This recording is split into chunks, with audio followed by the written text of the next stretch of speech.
Jemaat yang dikasihi Tuhan, mari kita bersama-sama menundukkan kepala kita, hati kita, diri kita kepada Tuhan dan memohon supaya Tuhan membuka mata hati kita untuk mengerti apa yang Dia akan nyatakan. Mari kita berdoa. Bapa kami yang bertahta dalam kerajaan surga, Engkau adalah Allah damai sejahtera yang kami sembah, kami puja dalam nama Tuhan Yesus Kristus yang telah mendamaikan kami. Dan saat ini kami rindu Tuhan supaya Engkau boleh membuka mata hati kami. Dan bukan hanya itu, memberikan kepada hati dan jiwa kami kegairahan untuk mengerti kebenaran. Kegairahan untuk mendengar suara Tuhan. Tuhan, seringkali dalam ibadah-ibadah kami terjebak di dalam perasaan dan emosi manusia kami yang juga sudah berdosa. Kami rindu Tuhan, Roh Kudus-Mu boleh membuka mata hati kami, memberikan kepada kami kerinduan seperti rusa rindu sungai, demikianlah jiwa kami merindukan Engkau. Pimpinlah kami sertai hamba-Mu yang lemah dan hina ini, dan biarlah hanya firman Tuhan yang boleh kami ingat, kami dengar, dan kami lakukan dalam hidup sehari-hari. Dalam nama Tuhan Yesus Kristus, Juru Selamat kami yang hidup, kami naikkan doa kami. Amin. Saudaraku yang terkasih dalam Tuhan, dalam rangkaian seri khotbah di bukit, kita sampai kepada karakter anak-anak Tuhan yang ketujuh, yaitu berbahagialah orang yang membawa damai, karena mereka akan disebut anak-anak Allah, sebagaimana tertera dalam Matius pasal 5 ayat yang ke-9. Matius pasal yang ke-5 ayat yang ke-9. Bapak Ibu sekalian yang ada di tempat ini maupun yang ada di rumah, mari kita membaca sekali lagi bersama-sama. Silakan membuka suara. Mari kita membacanya, Matius 5 ayat 9. 1, 2, 3. Berbahagialah orang yang membawa damai, karena mereka akan disebut anak-anak Allah. Apakah orang Kristen boleh berdamai? Di abad yang lalu, waktu saya masih belum masuk seminari, satu kali saya mengendarai sebuah mobil, saudaraku, bersama dengan seorang teman saya. Dan kemudian tiba-tiba di ujung jalan sana saya di stop polisi. Polisi berkata bahwa kamu sudah melanggar marka jalan, katanya. Mestinya kalau kamu berada di lajur ini, kamu tidak boleh belok kanan, tapi kamu belok kanan. Seingat saya, 2 lajur yang di sebelah kanan itu untuk belok kanan. Tetapi dia bersikeras, dia mengatakan, tidak, kamu keliru. Lajur kedua itu untuk lurus, katanya. Well, apakah boleh dicek? Kemudian singkat cerita, saudaraku, saudara tahu di abad yang lampau, saya harus mengatakan abad yang lampau karena memang tahun 1900-an, bukan di awal tapi di akhir. Para polisi itu memang sengaja mencari-cari, tidak semua, oknum-oknum tertentu. Maka saya mengatakan, oke Pak, tilang saja. Kemudian dia berusaha mencari jalan. Dia yang berusaha mencari jalan untuk berdamai, bukan saya, saudara. Ya. Dia bilang, saya bisa bantu kalau kamu mau. Bantu apa Pak? Ya, kamu bisa berikan kami sesuatu. Berikan apa? Saya tanya lagi, saudara. Saya sudah Kristen waktu itu ya, tapi tampaknya saya kurang cinta damai, saudara. Dia berkata, berikan kami sesuatu. Apa? Rokok? Atau apa begitu? Well, saya enggak merokok. Ya udah deh, uang buat beli aqua deh. Sampai segitunya, saudaraku ya. Uang buat beli aqua. Saya berkata kepada Bapak itu, Pak, hati saya tidak damai kalau saya melakukan hal tersebut. Itu melanggar hati nurani saya. Saya mengatakan persis kalimat yang sama. Dan kemudian dia bertanya, kamu emang kerja apa? Oh, saya kerja di gereja. Saya belum hamba Tuhan, saya memang staf Departemen Pembinaan, saya tidak bohong. Saya setiap hari ngantor di gereja karena saya terhitung sebagai staf pembinaan. Staf Departemen Pembinaan. Oh, di gereja ya? Ini teman saya polisi ini, dia juga ke gereja. Waduh, temannya itu sampai malu, saudaraku ya. Oh ya, Bapak gereja mana? Saya tanya. Saya langsung lanjut, saudara. Lalu singkat kata, saudaraku, waduh, kamu pelit ya. Tidak mau memberi sesuatu. Maaf Pak, bukan masalah pelit, tetapi kalau saya memberi sesuatu kepada Bapak, berarti saya tidak bisa berdamai dalam diri saya. Saya tidak akan memiliki damai dalam diri saya, sekalipun Bapak ngajak saya damai. Pertanyaannya adalah, jadi apakah orang Kristen itu boleh berdamai? Damai seperti apa yang dimaksud oleh dunia? Dan apa yang Alkitab maksudkan dengan damai, saudaraku? Banyak orang berusaha berdamai, saudaraku, di lapangan, di jalan raya, tadi yang saya katakan, atau mungkin di kantor-kantor tertentu, di ruang-ruang yang private, saudaraku. Orang ingin berdamai, sudahlah, kita aturlah bagaimana caranya. Ya, saya tidak akan mengungkapkan kesalahan kamu, tapi kamu juga tidak perlu mengungkapkan kesalahan saya, kita damai saja. Oke? Ada harganya. Nah, saudaraku, jadi ketika Alkitab berkata, berbahagialah orang yang membawa damai, apakah itu termasuk damai seperti itu? Apa yang sebenarnya Alkitab ajarkan? Saudaraku, kata damai yang disampaikan dalam kitab suci, dalam perjanjian lama menggunakan kata shalom, seringkali kita sebutkan, kita utarakan, shalom, shalom, shalom. Apa artinya shalom? Dalam perjanjian baru menggunakan kata eirene, saudaraku. Saudaraku, shalom itu pada dasarnya secara literal harafiah itu artinya adalah utuh, komplit. Jadi sebuah batu bata itu tidak bisa dikatakan batu yang shalom kalau ada retakannya. Ya, kalau ada retakan, ada sesuatu yang rusak, sesuatu yang memecahkan bagian yang satu dengan bagian yang lain. Itu kalau batu bata. Tetapi kalau sebuah tembok atau bangunan yang belum selesai, itu dikatakan tidak ada shalom. Bangunan yang rusak, ada atap yang bocor, itu juga dikatakan tidak ada shalom di dalam bangunan ini. Itulah cara orang Yahudi menggunakan kata shalom pada zaman itu, saudaraku. Jadi, saudaraku, ketika Salomo menuntaskan pembangunan bait Allah yang sudah dimulai oleh bapaknya, Raja Daud, dikatakan bahwa Salomo mensyalomkan bait Allah itu. Artinya apa? Membuatnya menjadi utuh, membuatnya menjadi komplit, membuatnya menjadi seperti desain, membuatnya berfungsi sebagaimana yang dikehendaki. Itu namanya shalom. Sehingga shalom ini bukan hanya komplit, utuh, tetapi sebuah keadaan yang bersatu, sesuatu yang diikat oleh bagian-bagiannya, sesuatu yang kompleks ini terikat menjadi satu sesuai dengan desain, sesuatu yang baik, sesuatu yang sempurna. Itu yang disebut dengan shalom. Nah, akhirnya saudaraku, shalom ini juga dipakai di dalam ranah relasi. Ketika suami dan istri berantem, ada perselisihan, orang tua dan anak masih saling menyimpan kebencian. Ada peristiwa-peristiwa, persengketaan, perkelahian yang tidak diselesaikan di sana, di rumah tangga itu tidak ada shalom. Di gereja, kalau ada satu orang menyimpan kesalahan orang lain, satu orang menyimpan, aku simpan nih, aku catat ya, kelemahan, kesalahan, kegagalan dia. Suatu saat nanti kalau dia serang aku akan keluarkan kartuku. Saudaraku, tidak ada shalom di gereja itu. Tuhan tidak bertahta. Tuhan tidak dianggap ada, kalau kita boleh katakan. Nah, saudaraku, jadi shalom di sini bukan masalah tidak adanya konflik yang terlihat.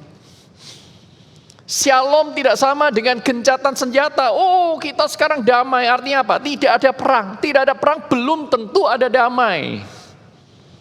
Keluarga-keluarga yang tidak terlihat ada konflik, keluarga-keluarga yang sering hanya menggunakan suara-suara dengan volume rendah. Ya.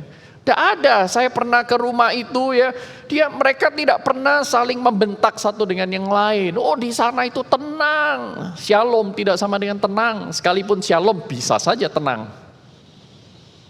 Tetapi saudaraku, lebih daripada ketiadaan konflik, lebih daripada sekadar tenang, shalom itu artinya relasi yang baik. Relasi yang pulih. Sehingga bagian-bagian yang berbeda-beda, yang kompleks ini terikat satu dengan yang lain menjadi komplit dan utuh. Masing-masing saling melengkapi, itulah shalom. Jadi saudaraku, pembawa damai, orang yang membawa shalom, ini bukan pula orang yang sekadar, aku itu cinta damai. Oke, cinta damai maksudnya apa? Ya, tidak suka rame-rame. Tidak suka perselisihan. Well, itu baik ya. Tetapi pembawa damai bukan hanya orang yang tidak menyukai perselisihan atau pertengkaran. Tetapi pembawa damai adalah orang yang membawa shalom. Artinya adalah orang yang berinisiatif untuk mendamaikan pihak yang berselisih. Berinisiatif untuk tidak mendiamkan potensi-potensi perpecahan. Itu yang namanya pembawa damai.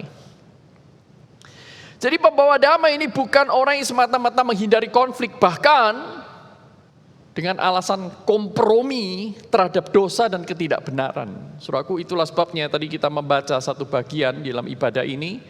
Tuhan Yesus berkata, aku tidak datang untuk membawa damai, tetapi untuk membawa pedang. Nah, kalau saudara mengerti kata damai, bagian ini tidak berkontradiksi. Artinya apa, saudaraku? Aku tidak membawa damai. Aku tidak akan membiarkan perselisihan itu tetap ada. Aku akan mengadakan peperangan dengan keberdosaan. Aku akan mengadakan peperangan dengan kegelapan. Nah, dengan kegelapan tanpa kompromi, Tuhan Yesus berkata, aku tidak membawa damai dengan mereka. Tetapi aku membawa pedang. Tuhan akan mengalahkan segala kebatilan, Tuhan akan mengalahkan segala korupsi, Tuhan akan mengalahkan segala dekadensi moral, segala ketidakbenaran.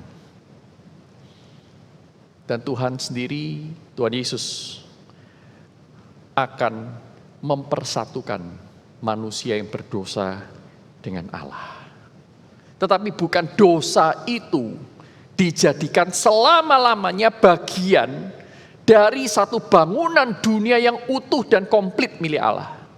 Sudah tangkap ya? Kalau Allah itu mendamaikan dosa dengan dirinya, berarti dosa itu akan diikat dan akan menjadi ada selama-lamanya secara komplit di dalam seluruh alam semesta. Ini bukan rencana Tuhan. Maka dia berkata, aku datang untuk membawa pedang. Hal-hal yang berdosa aku akan potong.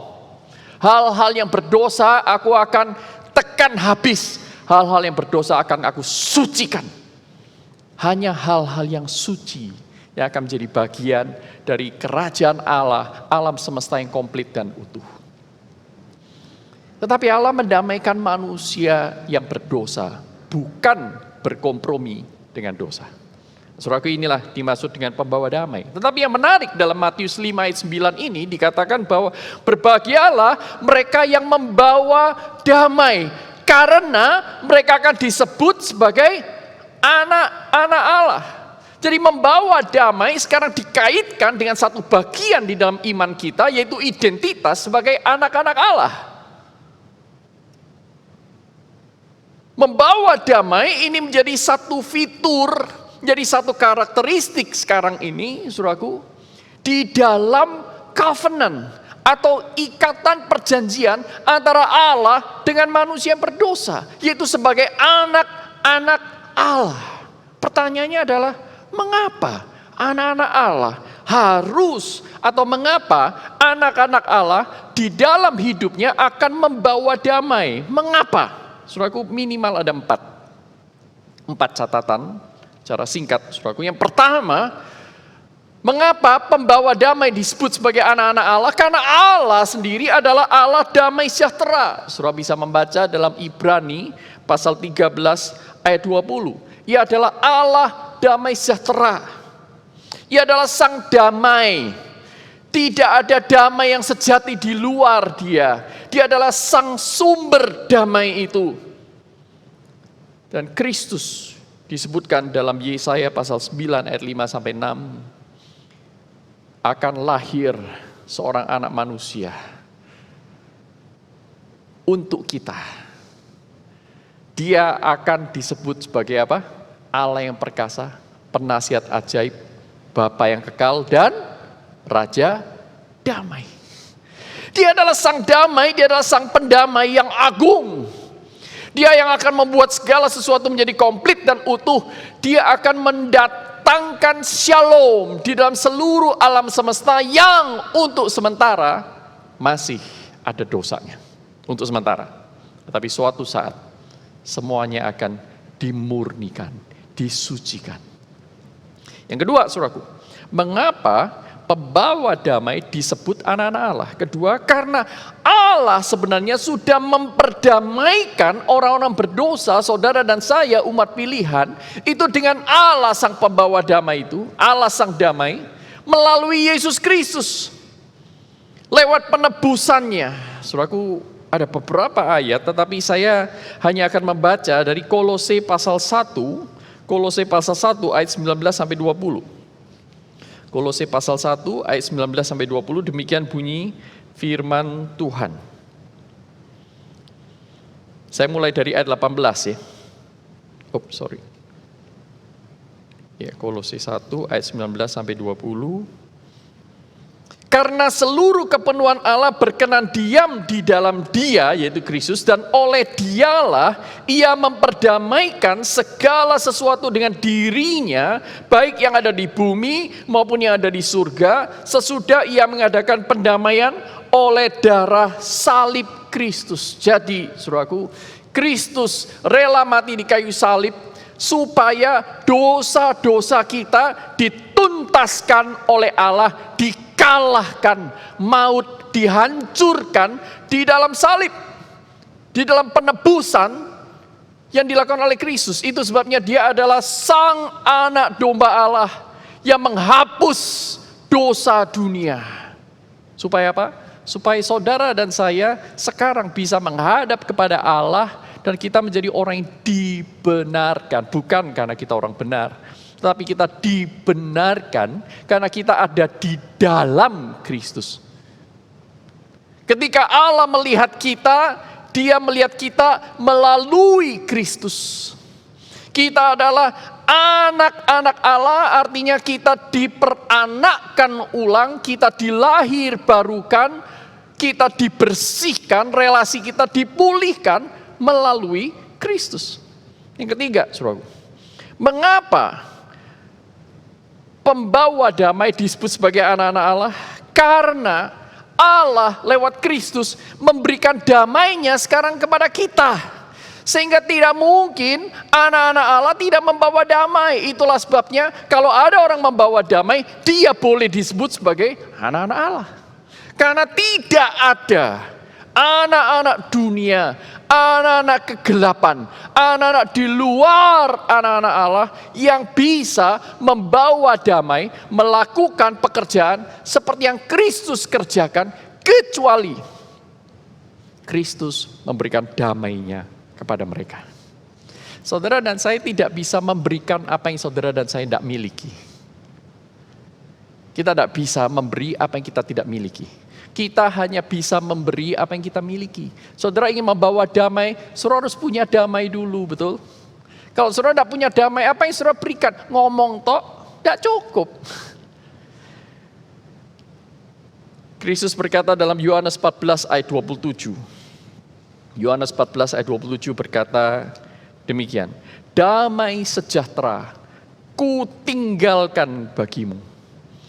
Damai sejahteraku kuberikan kepadamu.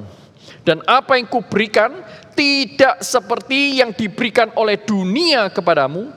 Janganlah gelisah dan gentar hati. Mengapa? pembawa damai, damai yang sejati, itu akan disebut anak-anak Allah karena mereka punya modal. Mereka diberikan, kepada mereka sudah diberikan damai itu. Berikutnya saudaraku, yang keempat, yang terakhir. Allah memanggil atau Allah memerintahkan anak-anaknya, saudara dan saya, untuk menjadi pembawa damai. Jadi membawa damai itu bukan sebuah opsi. Membawa damai itu adalah natur dalam diri kita yang sudah diperdamaikan. Allah sang damai hidup di dalam diri kita dan kepada kita sudah diberikan damai, perbaikan relasi. Sehingga saudaraku, Allah bisa memerintahkan saudara dan saya untuk menjadi pembawa damai. Dalam Kolose 3 ayat 15, Paulus berkata, hendaklah damai sejahtera memerintah di antara kamu. Jadi membawa damai artinya membiarkan damai itu memerintah kita.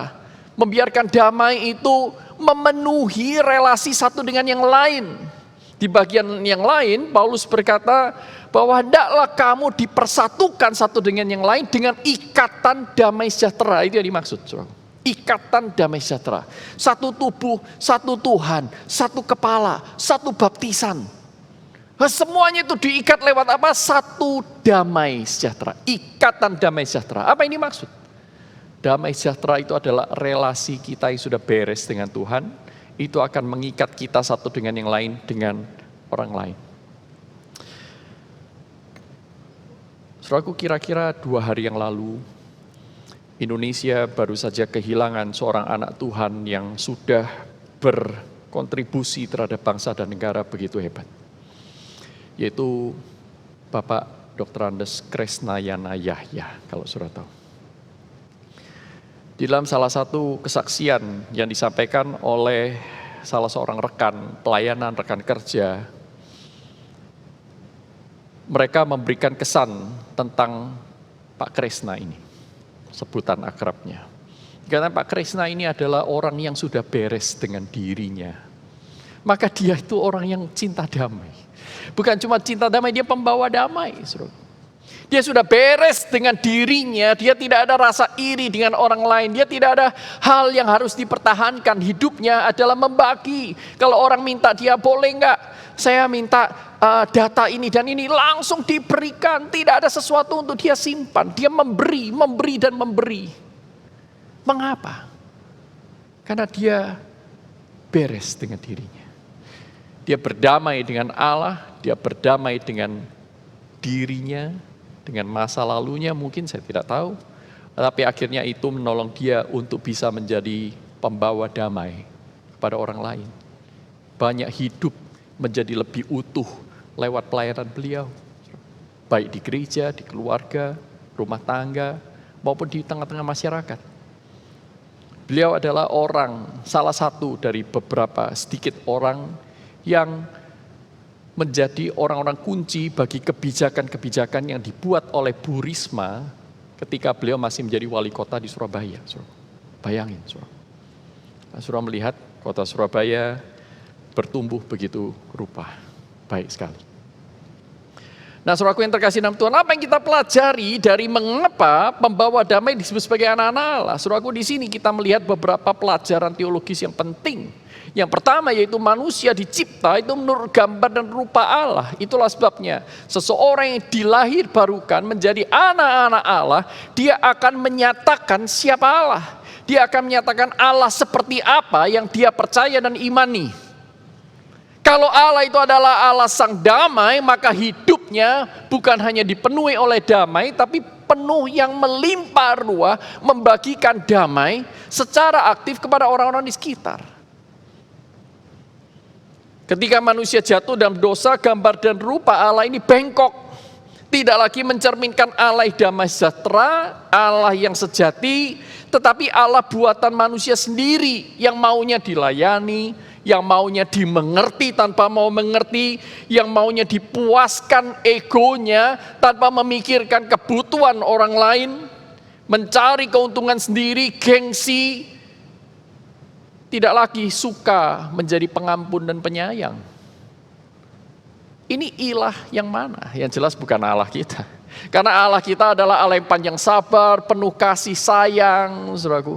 Allah yang pendamai, Allah yang tidak membiarkan kesalahan itu memerintah hidup kita, tetapi terus berusaha untuk memulihkan relasi yang rusak. Berusaha menegur, mengajar dengan kasih. Nah, saudaraku, relasi dengan diri rusak, relasi dengan sesama rusak, dan yang paling penting relasi dengan Allah itu menjadi rusak ketika saudara dan saya memberikan tempat, ruang untuk dosa itu bercokol. John Owen berkata dalam salah satu bukunya, The Death of Deaths, kalau tidak salah ya. Dia berkata begini, jikalau kamu tidak membunuh dosa, dosa akan membunuhmu. Jikalau kamu tidak membunuh dosa, dosa akan membunuhmu. Dan itulah yang terjadi dalam diri orang yang berdosa, orang-orang yang tidak mau menjadi anak-anak Allah. Tetapi saudaraku, di dalam Kristus kita adalah ciptaan yang baru. Kita diperdamaikan dengan Allah, kita terkonek lagi dengan sumber yang baik itu, sumber damai itu, terkoneksi. Sehingga akhirnya kita diperbarui, kita diperdamaikan kembali dengan Allah, dan kita bisa memancarkan kedamaian Allah lewat hidup kita. Maka kita disebut sebagai anak-anak Allah. Kita disebut sebagai anak-anak Allah karena saudara dan saya sudah diperdamaikan dengannya. Sebagai anak-anak dari Allah damai sejahtera. Sehingga saudaraku, kita ini tidak hanya pasif menerima damai Allah, tetapi juga aktif memberi damai tersebut, mengaplikasikan damai dari Allah kepada diri kita dan damai kepada sesama. Bukan berhenti menjadi penikmat damai, tetapi menjadi pembagi damai. Bukan menjadi konsumen, tetapi menjadi agen perdamaian. Itu yang diceritakan Paulus dalam 2 Korintus 5. Saudaraku. Kita ini adalah utusan-utusan Allah untuk pekerjaan pendamaian. Membawa orang berdamai dengan Allah, menyatakan berita baik kepada mereka bahwa Allah telah mengampuni dosa-dosamu. Mau enggak engkau bertobat, meninggalkan dosa, mengikut Allah, engkau berdamai dengan Allah, hidupmu akan dipenuhi oleh damainya. Tidak berhenti menjadi kolektor-kolektor berkat, tetapi menjadi distributor berkat. Ini adalah orang yang beres dengan dirinya. Tidak menjadi perusak persatuan dan persekutuan, tetapi dimanapun Anda berada, Anda secara aktif selalu mengusahakan pihak yang berselisih, yang sedang dingin-dinginan, itu mendekat, menyatu, diikat oleh damai sejahtera dari Allah yang Allah limpahkan kepada gereja. Sehingga saudaraku, Karl Barth, seorang teolog besar di abad modern, pernah mengatakan satu hal yang menurut saya sangat penting. Tidak semua teologinya saya sepakat, tetapi perkataan ini penting sekali dan saya sepenuhnya sepakat. Dia berkata begini, jikalau ada orang yang menerima perpisahan, menerima perceraian atau menerima perseteruan, perpecahan. Jikalau seseorang menerima perpecahan atau bahkan enjoy dengan perpecahan itu, wah, lu baiknya pergi aja, lu jangan di sini lah kalau lu nggak bisa pelayanan bersama dengan kami. Memecahkan, memisahkan. Kalau ada orang seperti itu, mungkin dia adalah seorang pengikut yang loyal dari gereja tertentu atau denominasi tertentu. Mungkin dia adalah seorang Roma Katolik, kata Calvert. Mungkin dia adalah seorang Roma Katolik, seorang Reform, seorang Baptis, seorang Metodis yang setia dengan denominasinya. Tetapi, kata Calvert, jangan berimajinasi, dia adalah murid Kristus yang baik. Benar sekali, saudaraku. Benar sekali. Karena barang siapa berani menyebut diri anak-anak Allah, maka tidak bisa tidak, dia haruslah, bukan harus, hanya dia yang berpotensi. Bukan hanya dia berpotensi, dia akan digerakkan oleh Allah, dipanggil, diperintah olehnya untuk membawa damai. Problemnya adalah kita ini masih suka melayani dosa kita. Itulah sebabnya saudara dan saya masih belum menjadi orang yang aktif membawa damai. Setuju? Di tengah-tengah keluarga kita, di tempat kerja kita, di gereja kita belum memancarkan damai itu. Saudara, ada sebuah cerita ya. Saya tidak tahu benar atau tidak, tetapi cerita ini saya pernah dengar. Ada seorang wanita itu yang kaya sekali di dalam satu lingkungan itu. Waktu itu masih zaman dahulu kala ya, abad-abad lampau, listrik itu baru saja ditemukan. Ya, belum lama sejak listrik itu ditemukan. Nah, kemudian tetapi dia ini kaya namun miskin. Bukan miskin ya, pelit maksud saya. Kaya tapi pelit. Nah, suatu saat saudaraku, ketika mulai ada pemasangan jaringan listrik di daerahnya, dia segera mendaftar, dia ingin memiliki listrik ya. Tetapi aneh sekali, setelah 1 bulan jaringan listrik itu terpasang di rumahnya, apa yang dilakukan saudaraku? Apa yang terjadi? Tukang listrik ini ngecek, loh kok sudah 1 bulan terpasang, meterannya itu bisa dikatakan hampir tidak jalan. Jalan tapi sedikit sekali. Kemudian dia bertanya, loh kenapa? Apakah ada yang rusak? Apakah ada yang tidak berfungsi dengan jaringan listrik, lampu, konslet atau apa? Kok meterannya ini kecil sekali? Maka wanita yang kaya ini berkata, oh tidak ada masalah dengan listrik. Saya coba berkali-kali juga nyala kok. Cuman saya memang tidak memakainya sebanyak itu. Loh maksudmu ini sedikit sekali loh, 1 bulan ini cuma segini. Ya saya hanya menyalakan listrik supaya saya tahu di tengah kegelapan di mana saya meletakkan lilin dan koreknya. Lilin dan koreknya. Setelah saya menyalakan lilin, lampunya saya matikan lagi. Saya sudah terbiasa hidup dalam kegelapan. Sekalipun sudah ada jaringan listrik di dalamnya. Nah, saudaraku, ini mirip dengan saudara dan saya. Kita sudah terkonek dengan Tuhan, tetapi kita tidak membiarkan Dia bekerja, memenuhi kita. Kita tidak membiarkan Dia berada, berkuasa, memerintah rumah tangga kita, percakapan kita suami dengan istri, percakapan kita dengan anak-anak kita. Kita tidak membiarkan Allah memerintah di ruang-ruang rapat kita. Tuhan tidak memerintah di grup-grup WA. Tidak heran, satu dengan yang lain diam-diaman. Saya takut kalau saya ngomong nanti tersinggung. Ini berarti relasi tidak baik. Mungkin tidak ada pertengkaran besar, tetapi damai juga tidak ada di sana. Jadi saudaraku, seperti apa orang yang membawa damai itu? Hidupnya itu seperti apa sih? Thomas Watson, seorang Puritan di abad 17, mengatakan bahwa seorang pembawa damai sejati itu adalah orang yang son of peace. Dia adalah anak perdamaian. Dia adalah orang yang dilahirkan oleh Allah secara rohani di dalam damai. Dia orang yang suka damai. Kalau dia tidak mendapatkan, tidak melihat damai dimanapun dia berada, dia tidak tenang. Dia akan berdoa, minta kepada Tuhan cara supaya dia bisa berpartisipasi untuk menghadirkan damai di dalam lingkungannya. Kata Thomas Watson. Dia adalah keeper of peace. Dia adalah orang yang menjaga perdamaian. Kalau sudah baik kita jaga. Kita jaga. Ya, supaya satu dengan yang lain itu baik. Nah kalau sudah mulai ada yang tersinggung dan seterusnya. Nah kita harus tangani.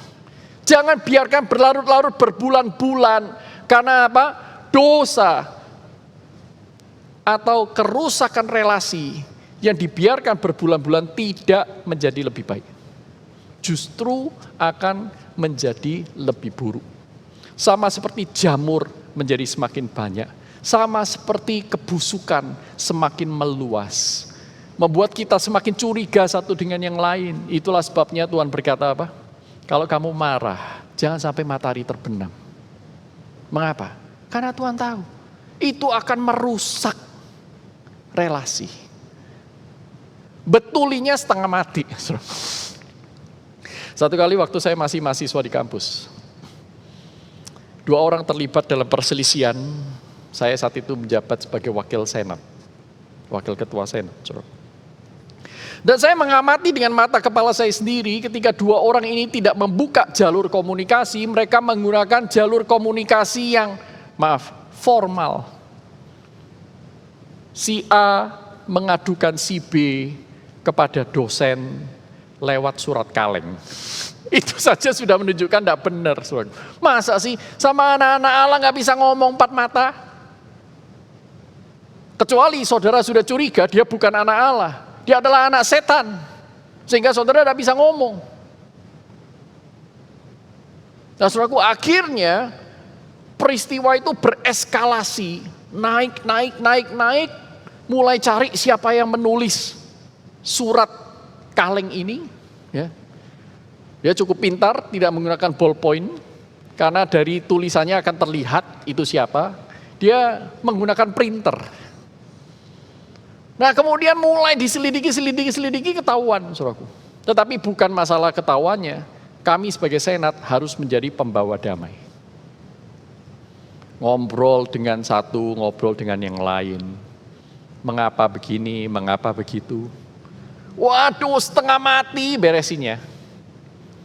Ngerusaknya gampang.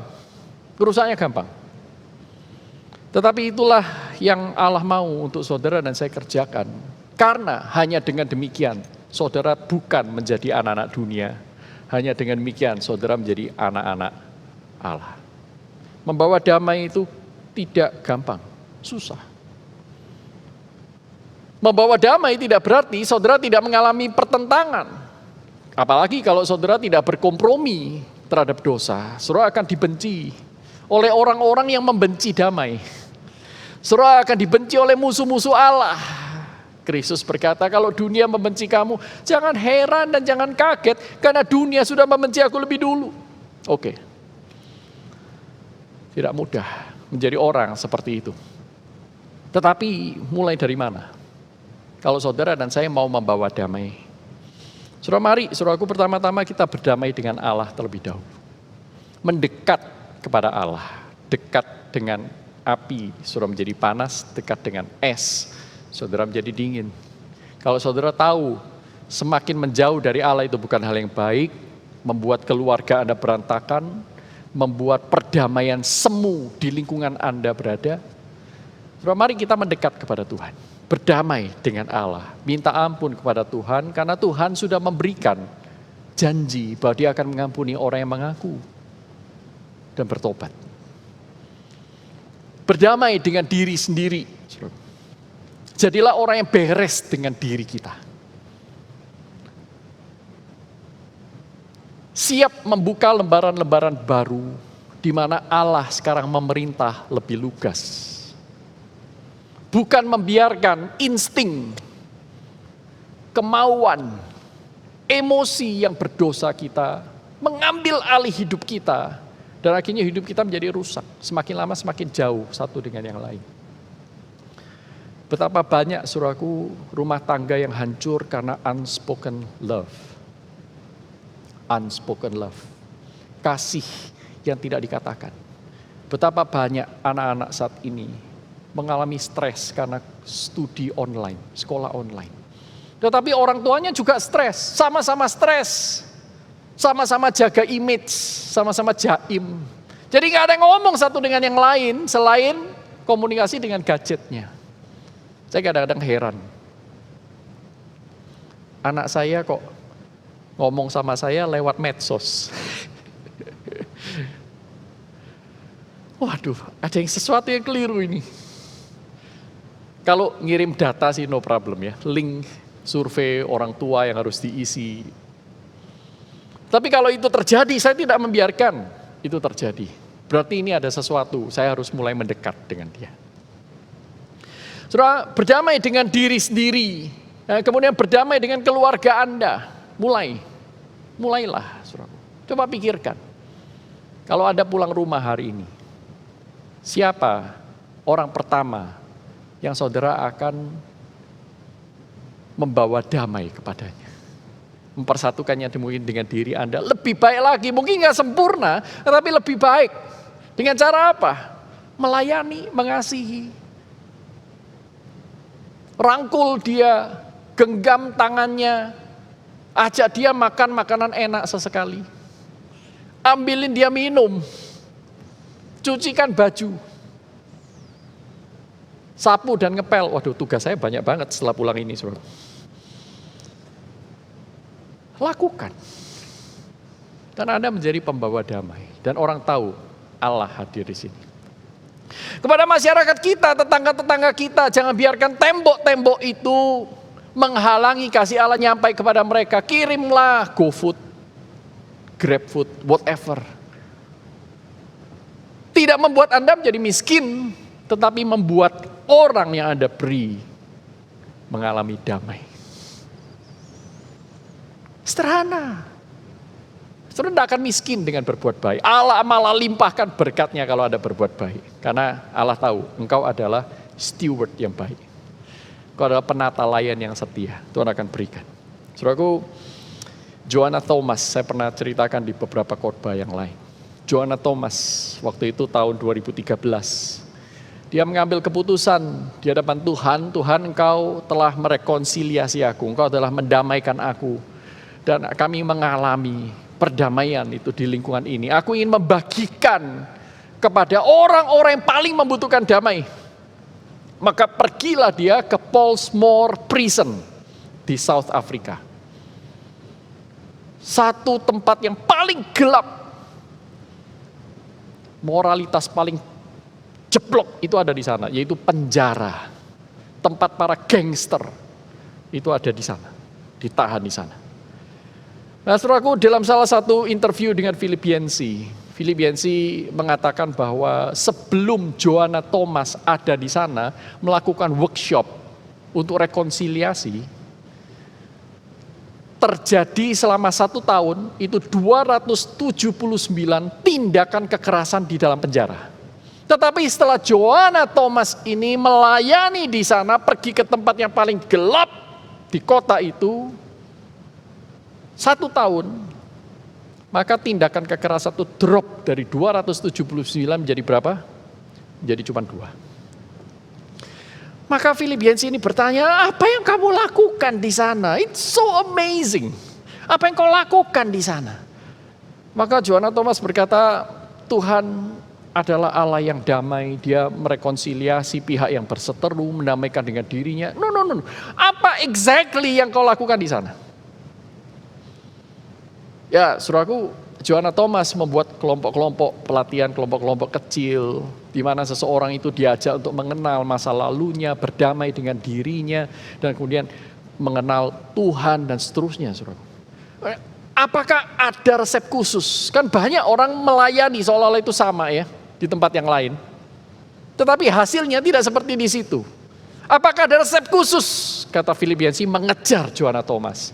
Joanna Thomas mengatakan begini, well, Philip, you know that God exists everywhere. Kamu tahu bahwa Allah itu ada di mana-mana. Allah selalu hadir di mana-mana. We just need to make him visible. Kita hanya perlu untuk membuatnya terlihat. Lewat siapa? Lewat para pembawa damai. Saudara ingin rumah tangga Anda menjadi lebih baik. Saudara ingin gereja Anda menjadi semakin dipakai Tuhan menjadi saksi.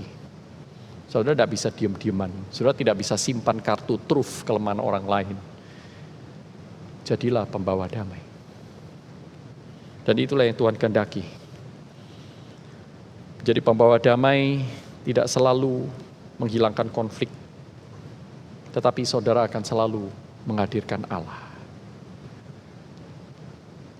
Mari kita tundukkan kepala, kita berdoa. Ada beberapa pertanyaan yang saya ingin Anda tanyakan kepada diri Anda dan saya hari ini ketika kita menghadap Tuhan secara pribadi. Anak siapakah Anda dan saya? Apakah kita anak-anak Allah atau kita anak-anak dunia? Apakah kita anak-anak terang atau kita anak-anak kegelapan? Apakah kita anak-anak sang damai atau kita anak-anak sang pembenci damai? Jika saudara dan saya adalah anak-anak Allah, anak-anak Allah damai sejahtera itu, firman Tuhan hari ini mengajak saudara dan saya menjadi orang yang membawa damai, orang yang peaceable, peace loving, orang yang mudah didekati orang lain, orang yang dipercaya, orang yang penuh kasih, orang yang melayani, orang yang positif, orang yang tidak judgmental, orang yang tidak suka kritik di belakang orang lain, bukan orang yang mempunyai jiwa yang pahit, tetapi menjadi orang yang ringan tangan, selalu mau melayani seperti Kristus. Dia didekati oleh orang Farisi sekalipun. Anak-anak kecil tidak menjauh darinya karena mereka bisa merasakan damai. Apakah saat ini Anda dan saya dijauhi orang-orang sekitar Anda? Jangan-jangan mungkin karena damai belum terpancar dengan leluasa. Mungkin kita sudah mempunyai jaringan koneksi itu dengan Allah, tetapi kita pelit untuk menggunakannya sehingga hidup kita tidak bersinar. Mari, saudaraku, selesai saudara mendengarkan firman Tuhan berkata, let's make him visible.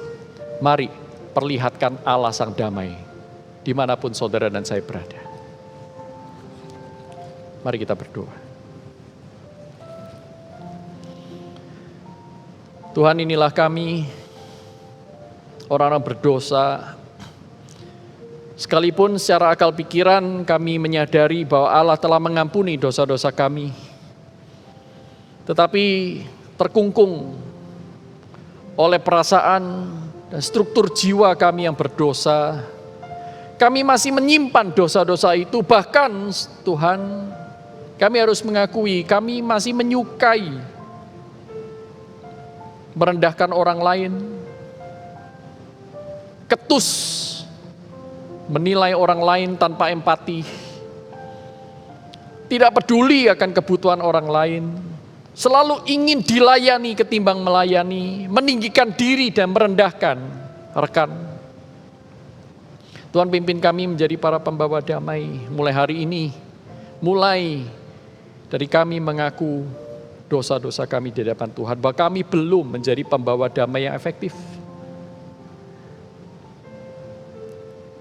Ampuni kami Tuhan, dan kami mau pengalaman rohani berdamai dengan Allah, menerima damai Kristus yang Kau tinggalkan bagi kami, boleh mengalir kepada orang-orang sekitar kami. Tolong kami Tuhan, ubahlah kami. Di dalam nama Tuhan Yesus Kristus, Juru Selamat kami yang hidup, Sang Raja Damai, kami naikkan doa dan permohonan kami ini. Amin. Tuhan memberkati kita semua.